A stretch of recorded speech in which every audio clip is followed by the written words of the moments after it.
acercarse a la sufrida maestra del Valle de Elqui del pueblito Montegrande, cuyo seudónimo Gabriela Mistral me significa nombre de ángel y apellido de viento suave. Es ya una referencia a la identidad poética etérea e inaccesible. Conmovida por el Premio Nobel de Literatura en 1945, es un caso particular de la poesía chilena.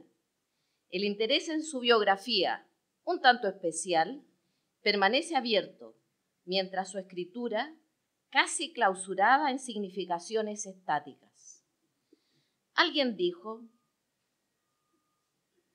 que era una mujer oscura, de personalidad fuerte y áspera, encina bravía que ocultaba miel silvestre bajo la corteza. Otros, que poseía ojos verdes bellísimos, tez blanca, nariz hebrea, postura aristocrática, manos de princesa y generosa sonrisa. Algunos afirmaron que se distinguía por su cabello recogido, pasos lentos que no hacen ruido, vestida en batalla de sencillez y boca rasgada por el dolor. Gabriela se construye a sí misma al ser discípula de su propia escuela, dejando poco al azar. Las referencias personales están expresadas e implícitas en casi todos sus escritos. Allí suele asentar la razón de su experiencia. ¿Cómo sale Lucila Godoy Alcayaga, su nombre civil, del Valle de Elqui, para llegar a convertirse en Gabriela Mistral? Este periplo plasmado de huellas textuales y visuales permiten esbozar un conjunto que fijará la identidad textual de la poeta, con aquella muy escondida Lucila, a través de su fiel memoria, base de los sentimientos más profundos.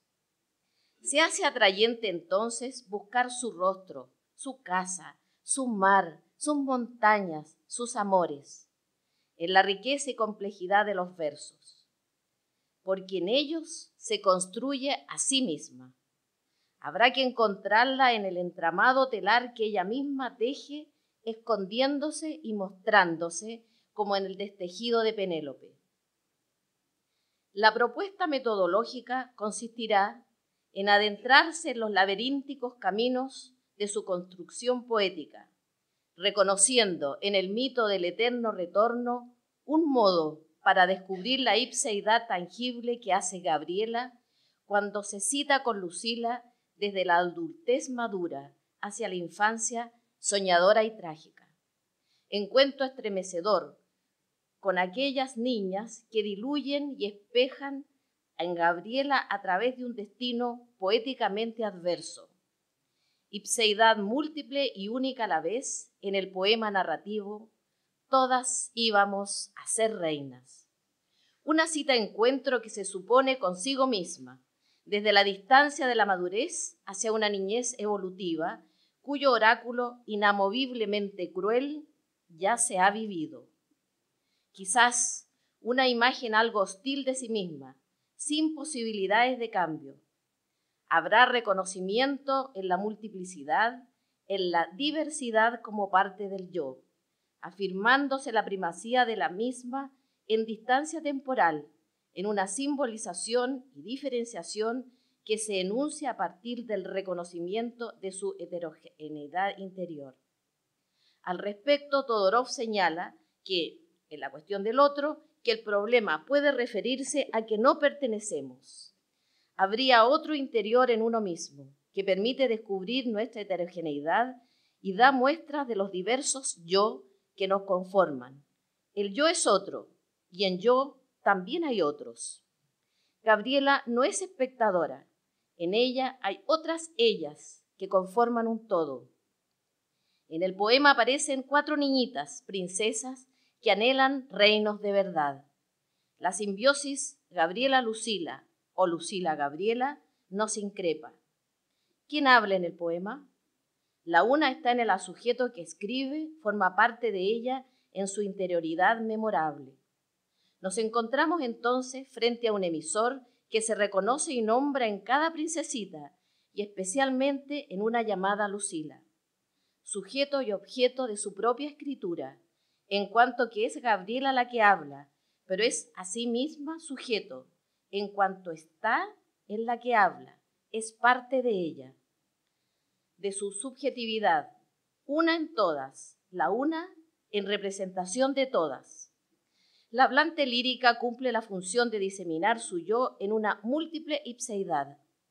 Gabriela no es solo Lucila, es también Rosalía, Ifigenia, Soledad. Todas en Gabrielas, no idénticas, sinonímicas, parte irreductible de ella. Esto posibilita la multiplicidad de la poeta como reconocimiento de la heterogeneidad interior del sujeto que se nombra. El juego, en este caso, un tipo de ronda infantil como forma estética, se ofrece en la Mistral a modo de un rito de desocultamiento, facultad y acto de hacer comparecer. La poesía se ofrece como lengua que reserva la lectura, el reconocimiento de un hallazgo, que Gabriela nombró como resultado de un juego infantil. El momento del encuentro acontece en el acto de rememorar, el sueño, performatividad del lenguaje que produce la representación del pensamiento acerca del reunir. En el hallazgo de sí, Gabriela encuentra a Lucila múltiple e individual, en un mundo de espejismos oásicos, en el cruce de quienes participan. La necesidad del acercamiento, de recordar, de rememorar, no es otra cosa que la búsqueda de sí misma. El deseo de reunión tiene ecos de soledad, la despertenencia que indica exclusión, origen de ser parte. La memoria acerca la lejanía. Por tanto, el encuentro, el don de la proximidad, no siempre feliz en la poesía mistraliana. El recuerdo le duele, ama por recuerdo, le gotea la húmeda memoria. Su pobre memoria pareciera que atrapa solo peces amargos cuando tira las redes a su vida, a pesar de que muchas olas han llegado a su puerto. Opta por el diálogo, pero acaba monologando.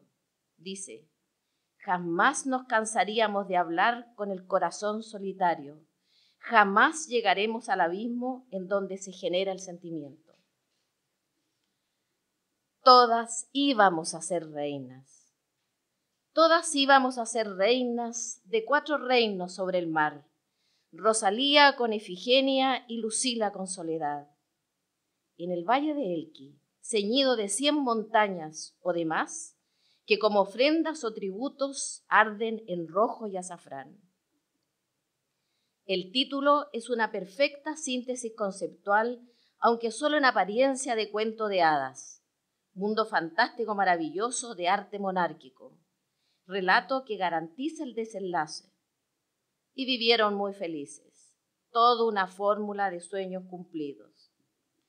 Aquí el poema comienza como terminan las tragedias, con destino fatal. Aquí se tuerce el orden, ya se sabe el final.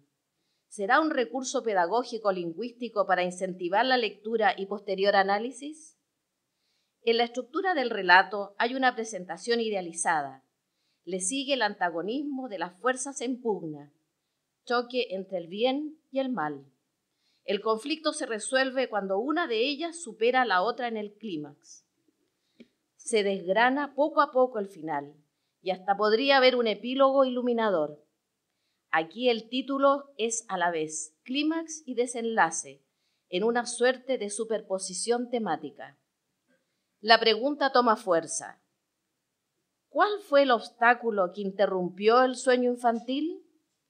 ¿Quién o quiénes propiciaron la muerte del ideario infantil? El título revela, y también se revela en la pluralidad de sujetos y de aspiraciones. No fueron lo que desearon, solo íbamos a ser reinas y no pudieron ser. La totalidad ya anuncia los múltiples encuentros de Gabriela con las otras Lucilas, a modo de crucigrama o también como puzzle, en donde las piezas, tan diversas como idénticas, encajan en el paisaje mistralino. La memoria, como una saeta voladora que abre la llaga y se cuestiona en el presente de Gabriela, quien se reconoce y declara en cada una de las participantes. vuela hacia ellas en un continuo eterno retorno, identificándose de algún modo en el dolor, en la maternidad frustrada, en el amor imposible, en la locura poética. Un verdadero carrusel alucinante y emborrachador. Todas las inocentes víctimas serán jirones del corazón desgarrado de Gabriela. En ellas se desvestirá su desengaño en estructura perfecta. 4 reinas, 4 reinos, en cuartetos que riman en asonancia aguda con la vocal abierta A, como boca abierta por el dolor de la tragedia anunciada. Vocal dilatada y evocadora del mar. 4 reinos sobre el mar. En realidad, 4 celdas rocosas encerradas por las montañas elquinas que impiden la visión del mar. La descripción topográfica participa también de la realeza al señalar ofrendas y tributos, en regalo multicolor llameante de rojo y azafrán, color de los mantos imperiales, sumado al rojo del amor, aunque amargo como las flores del azafrán. Binomio, sintagma frecuente en la poesía de la Mistral. No voy a citar las fuentes para no demorarnos. El maligno toma fuerza de su rojo y su azafrán. Quien se ciñe la corona de la majestad no serán las niñas, sino el valle de Elqui, único reino para la poeta. Dicen que están floridos ya los almendros sobre la cuesta donde es su reino. Reyes de hombres y una reina loca. Reino y locura, otro binomio poético frecuente. Sin el propósito de adelantarnos en una de las principales estrofas del poema en cuestión, aquella referida a Lucila, se dice que en las lunas de la locura recibió reino de verdad. En el Valle de Elqui, reino de fantasía, escenario de juegos e ilusiones, es la tierra de Lucila, que nunca dejó, a pesar de su vocación andariega. Alguna vez dijo a Matilde Ladrón de Guevara: fui dichosa hasta que salí de Montegrande y no lo fui nunca más. Gabriela se muestra en ese, su mundo sagrado y misterioso de su infancia. En esas tierras ella se rastrea. Como sus montañas abruptas, no se entrega fácilmente, permanece en el lado claro oscuro del valle y quebradas del día y de la noche. Esta manera se surge de estar y no estar, de decir y no decir, nos deja sabor a poco. De allí la sed de búsqueda, la inquietud por develar su misterio. Montegrande, villorio del Valle de Elqui, se convirtió en el verdadero hogar de la niña Lucía. Totila Loloy, como ella balbuceaba. Este fue el escenario de su vida infantil, donde aprendió a jugar y a reflexionar. El valle tiene para ella luz, aire puro, cielo claro, vino, dulces frutos como el durazno almíbar, uva pastilla y el higo morado. Un paraíso terrenal y poético, de allí que se ampare en sus cerros tutelares. La naturaleza también tiene identidad con Gabriela. Estar allí o estar con Gabriela es lo mismo.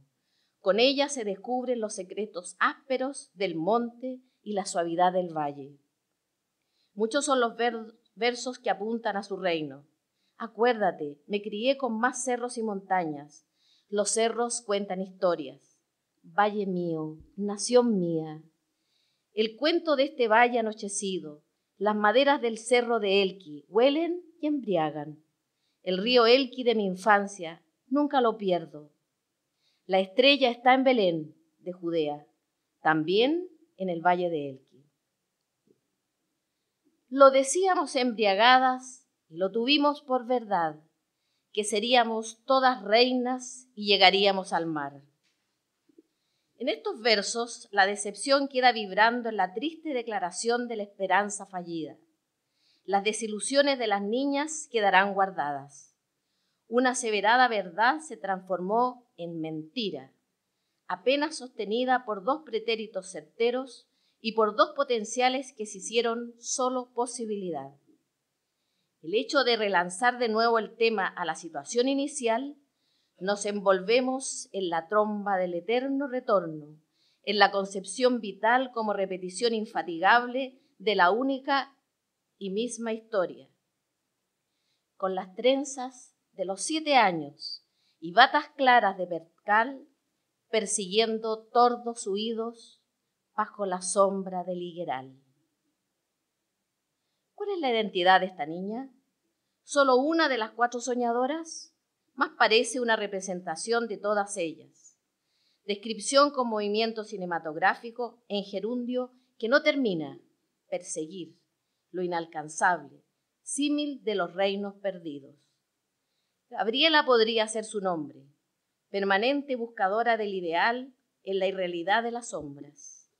Podríamos encontrar identidad en la sencillez de esta niña o de estas niñas con la Mistral, sencillez y nitidez. Vestía sayas pardas, no enjollaba su mano, sandalia rota. La maestra era pura. De los 4 reinos, decíamos, indudables como el Corán, que por grandes y por cabales alcanzarían hasta el mar. 4 esposos desposarían por el tiempo de desposar, y eran reyes y cantadores, como David, rey de Judá. El amor y el desamor se harán presente a partir de esta estrofa. Ha caído el telón del final feliz. La posibilidad no tuvo cabida, solo quedó en el pasado el grandioso perfil de esposos en total sinonimia de exigencia. Reyes cantadores, reyes poetas, reyes salmistas, reyes bíblicos. Dice Gabriela en el poema Escondida: yo tuve la Biblia desde los 16 años. La abuela me leía los salmos de David y ellos se apegaron a mí para siempre, con su doble poder de idea y de lirismo maravilloso. Tengo a mi padre David como el primer poeta del mundo. El número 4, tan presente en el poema narrativo, bien pudiera asociarse con la perfección de los puntos cardinales y con los elementos de la naturaleza. No puedo ver a mi hijo vuelto a los puntos cardinales. Y de ser grande nuestros reinos, ellos tendrían, sin faltar, mares verdes, mares de alga y el ave loca del faisán. Y de tener todos los frutos, árbol de leche, árbol de pan, el guayacán no cortaríamos ni morderíamos metal. Y ahora, el paraíso terrenal como propuesta del ideario infantil, se extiende el valle al mundo selvático, presencia del trópico y de tierras africanas.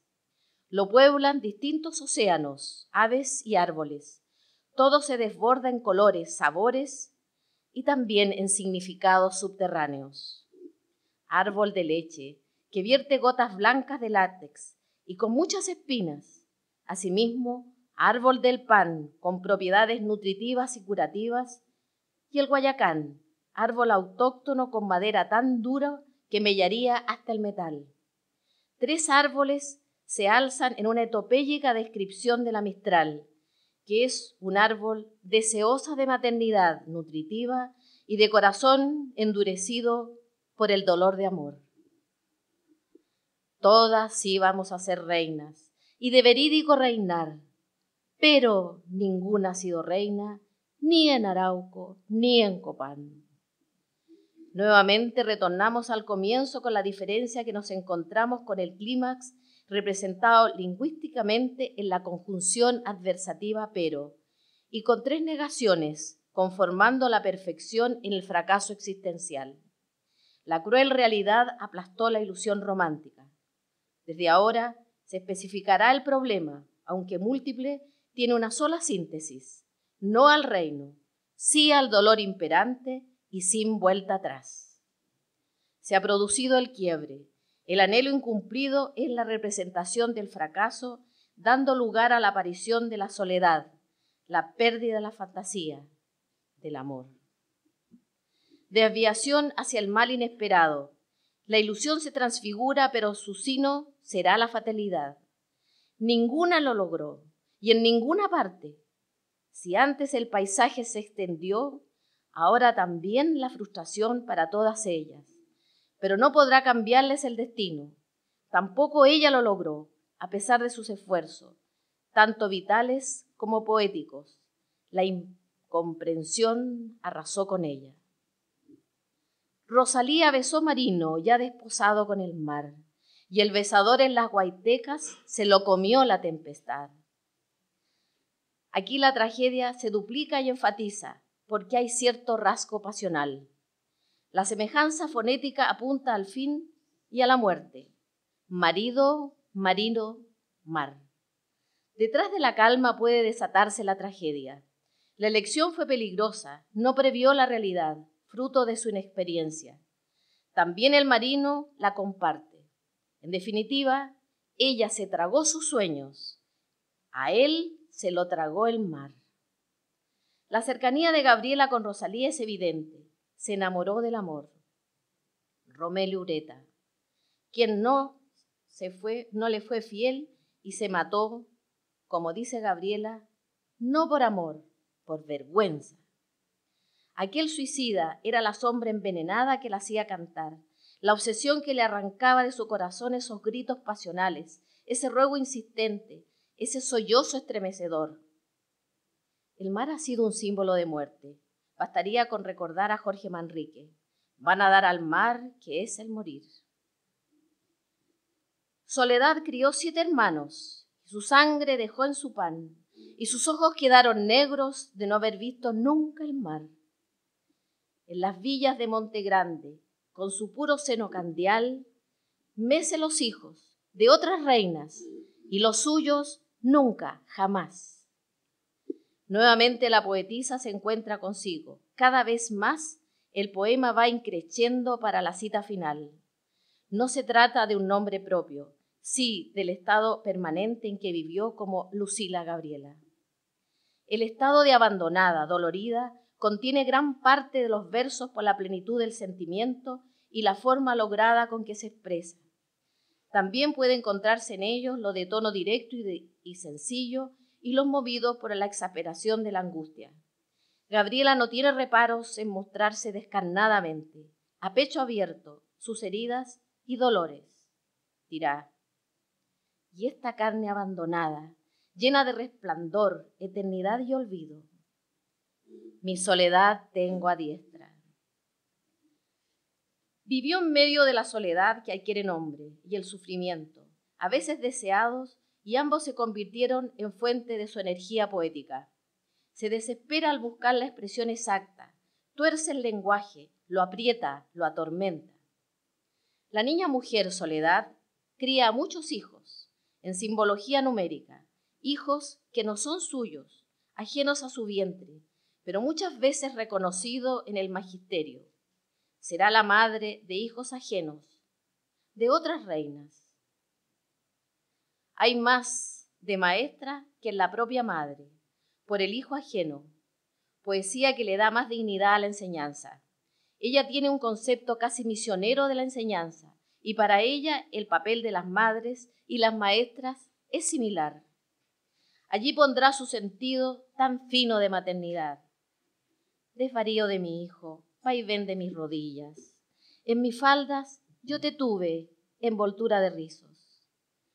La madre que no mece un hijo en el regazo. Un hijo, un hijo, un hijo. Yo quise un hijo tuyo.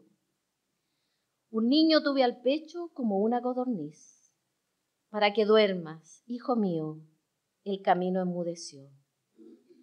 Su poética del desgarro amoroso y de la maternidad inalcanzada redime mediante el lenguaje del sufrimiento del lugar de la proscripción de una feminidad no cumplida. Su experiencia de mujer sola por abandono presenta los signos de una pietà, madre amante doliente del amado muerto. Te acostaré en la tierra soleada, en una dulcedumbre de madre para el hijo dormido, y la tierra ha de hacerse suavidades de cuna al recibir tu cuerpo de niño dolorido. Montegrande también tendrá participación en estos versos de soledad, apartando pan y vino como en un altar. Ifigenia cruzó extranjero en las rutas y sin hablar, Le siguió sin saberle el nombre porque el hombre se parece al mar. Ifigenia en realidad es quien menos se sabe. Una capa de sombra se encarga de encubrir su destino. Sigue a un hombre extranjero, solo por tener ojos azules. Un hombre desconocido, con algún atractivo físico, nos parece inmaduro en el tema del amoroso. O bien pudiera ser la decepción de Gabriela, que buscó en todo tiempo y lugar una respuesta de verdadero amor. Su vocación de andariega, ese afán de trasladarse hacia todos los puntos cardinales, esa versatilidad que la hacía recorrer ciudades, pueblos, cambiar de residencia y vagabundear para nutrirse con la savia de la esperanza y el abono que van dejando los viajes como el río hacia el mar, iba en sus venas.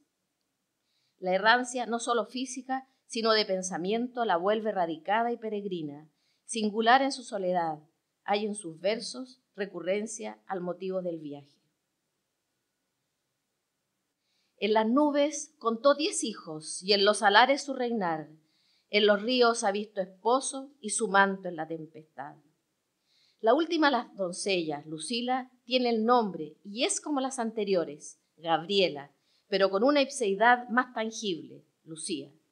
Estrofa que sintetizan todas las reinas anteriores, pero a la que se agrega un importante triunfo. Recibió reino de verdad. Ha sido coronada, viste manto de reina, tiene esposos e hijos, reino con identidad, puede hablar con la naturaleza, río, montaña, cañaveral. Tiene una imaginación desbordante, pero está privada de la razón por la loca inspiración. La Mistral nombra la poesía como materia alucinada, lunas de la locura, y con ello una experiencia de existencia y de escritura. Se nombra a sí misma y en su mismo nombre a la mujer, a la escritora. Los signos incorporados a un espacio de lectura mayor se desplazan, se movilizan para forma y sentido, pero también para mutar con aquella particularidad del lenguaje poético, en el que siempre late otra cosa, el sentido, el sentimiento, supera la palabra. Cuando Gabriela se reconoce en Lucila, lo hará a través de su propia biografía y frustración. Dijo que estaba loca porque amándole le perdía. El uso del sustantivo loca está diseminado en su obra, loca en mujeres, loca perdida, patiloca, y con él se nombra a sí misma. El significante adquiere una proliferación de sentidos. Al romanticismo le debemos la idea que relaciona arte, genio y locura. De música, poeta y loco, todos tenemos un poco. El loco conmueve en el desamparo, en su soledad y extranjería social. Gabriela insta a la pregunta en el logos poético, explorando la producción de una razón femenina que ella llama la loca razón. Cervantes, la razón de la sin razón. Pero en el valle de Elqui, donde son 100 montañas o más, cantan las otras que vinieron y las que vienen cantarán. En la tierra seremos reinas y de verídico reinar, y siendo grandes nuestros reinos, llegaremos todas al mar. Una original vuelta a la situación pretérita, cuando todo estaba abierto a las posibilidades ensoñadoras. Pareciera que el tiempo corre en redondo, termina donde empieza. El mito del eterno retorno se hace presente. Los versos finales giran vertiginosamente en la pluma de Gabriela, para destacar el contrapunto entre lo que quiere y se sueña, enfrentando al poderío de la realidad categórica y tajante, que viene a deteriorar las más cándidas ilusiones. Pero los sueños no han terminado. En la caja de Pandora queda aún la esperanza, trayendo a otras jóvenes, quienes se empeñarán, en el arrebato de su inocencia, ambicionar reinos que lleguen al mar. ¿Será este desenlace una profecía ya anunciada cuando se sigan las mismas huellas de soledad y desamor? Lucila lo vivió, Gabriela lo recuerda. Ellas sintieron en el corazón la tempestad del amor sufrido y soñado, expresado con ese nudo en la garganta, con esa impotencia de la voz humana para intentar expresar el amor, el dolor y la muerte. Un tríptico trágico, pero que no la alejó de su gran fe en el Padre, como otro Cristo en la cruz. Padre nuestro, que estás en los cielos, ¿por qué te has olvidado de mí? Te acordaste del fruto en febrero, al llegar su pulpa rubí. Llevo abierto también el costado y no quieres mirar hacia mí. Ahora suelto la mártir sandalia y las trenzas pidiendo dormir. Y perdida en la noche levanto el clamor aprendido de ti. Padre nuestro, que estás en los cielos, ¿por qué te has olvidado de mí?